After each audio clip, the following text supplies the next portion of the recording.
Good afternoon, everyone. This is Shannon Scott, the Bard of Bonaventure, and the taphophile with the most, coming to you from inside of Savannah's famous Bonaventure Cemetery. And of course, this is kind of like my home away from home, my other office, my daily story grind.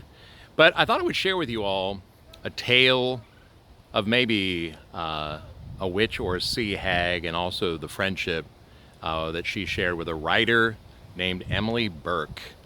And Emily Burke, who is a notable Southern writer, published a wonderful book. And for you all who are living outside of Savannah and you're hoping to get more and more into what Savannah is, and want to get under the skin of that historically, I cannot speak enough about a book called Pleasure and Pain by Emily Burke, B-U-R-K-E. And I kind of call it like an early good and evil tale. Of course, many of you know about Savannah's famed novel or inspired novel, Midnight in the Garden of Good and Evil. And I try to tell people, that's sort of an entry level. But to go deeper with the place, you've got to look to a book called Pleasure and Pain by Emily Burke. And it was written in 1851, and it's full of great Georgia stories, but one of my favorite is the one she recounts about her many trips to Savannah's Bonaventure Cemetery. And Emily Burke was not like Emily Dickinson.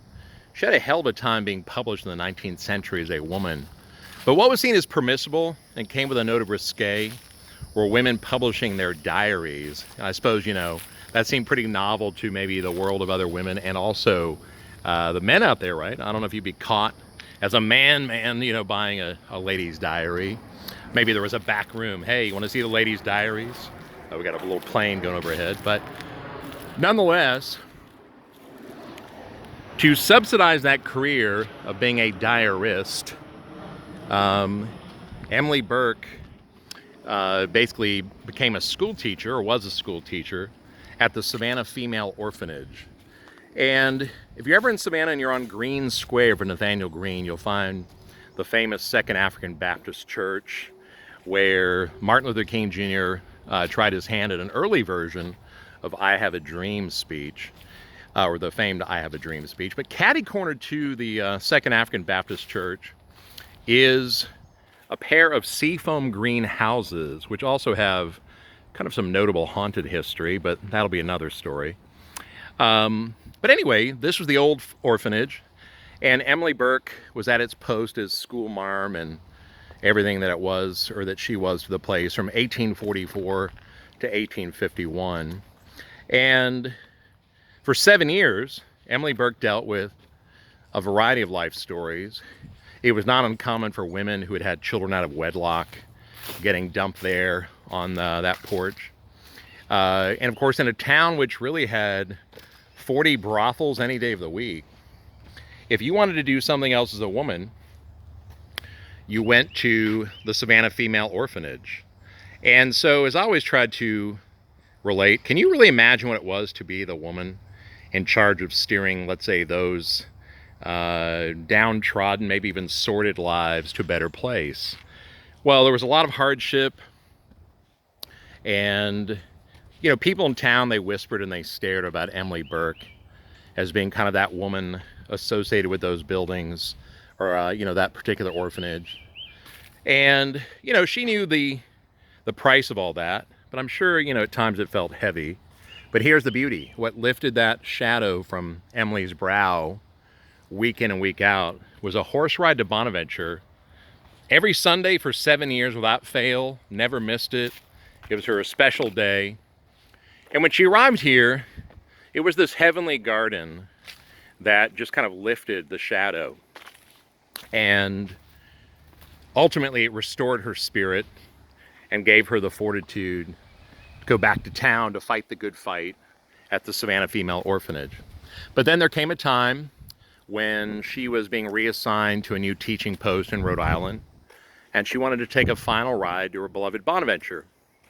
And it was on a hot, sweltering August day, and she really knew that there was no getting back to town without water for her and the horse. But in this case, the river out there, all brackish and no good. So she knew that her only option at that moment was to ride into the fishing village of Thunderbolt in search of a kind stranger with a well. But as she rode into Thunderbolt, She didn't find as you now find today, you know, restaurants, condominiums, bars, some yacht builders. She actually found thatched huts on a muddy embankment. And as her horse was slipping through the mud, a wave of fear consumed because all the boats were gone. It was eerily still, like the village had been abandoned. There was not a cat, not a dog. And she's like in panic mode. And as she's knocking on door after door inside of the bucolic village, finally a door creaks open, and standing there is the witchiest woman she's ever seen, although more of a sea hag. Emily described her as having long silver hair that was trailing past her ankles, down to the ground, across the ground. That she was hunched over and gnarled up inside of a burlap dress. And the crags in her face were so deep and so many that upon sighting the woman, Emily was actually terrified and falling backwards in the door. But this woman was agile and swift, and she quickly lunges for Emily, and she stops Emily's fall, seizing her arm. And Emily commented that once she was quote unquote captured, that like a magical spell, she was warmed over with a sense of calm and ease that was unexplainable. But there was nothing calm about the woman. She was cackling in Emily's face, and Emily was kind of counting the teeth she was missing. But she writes rather politely, in spite of, she beamed a graciousness that was undeniable. Well, proof of that, the woman leads her into the hut out of the heat of the day. And Emily marveled as this woman, unspoken and unasked, goes out to gather water for her horse. And as she hobbles back in, she hadn't even mumbled her name yet, but Emily claimed she was already making coffee and bread for them. So yes, my friends, you see, Southern hospitality, many shapes and forms. You know, like a guy who walks through cemeteries and tells you stories on camera. For free. Sometimes for money. But nonetheless, as Emily and the woman began to speak, Emily quickly realized she was making a friend for life. They had so much in common, they talked the day away. And as the sun was going down, and both of them knew there were bandits on the road for sure, it was time to say their goodbyes.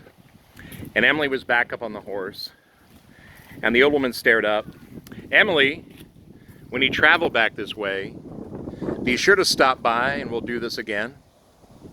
Well, Emily turns down in the face, and the old woman remarked, I'm sorry, Emily, did I say something wrong?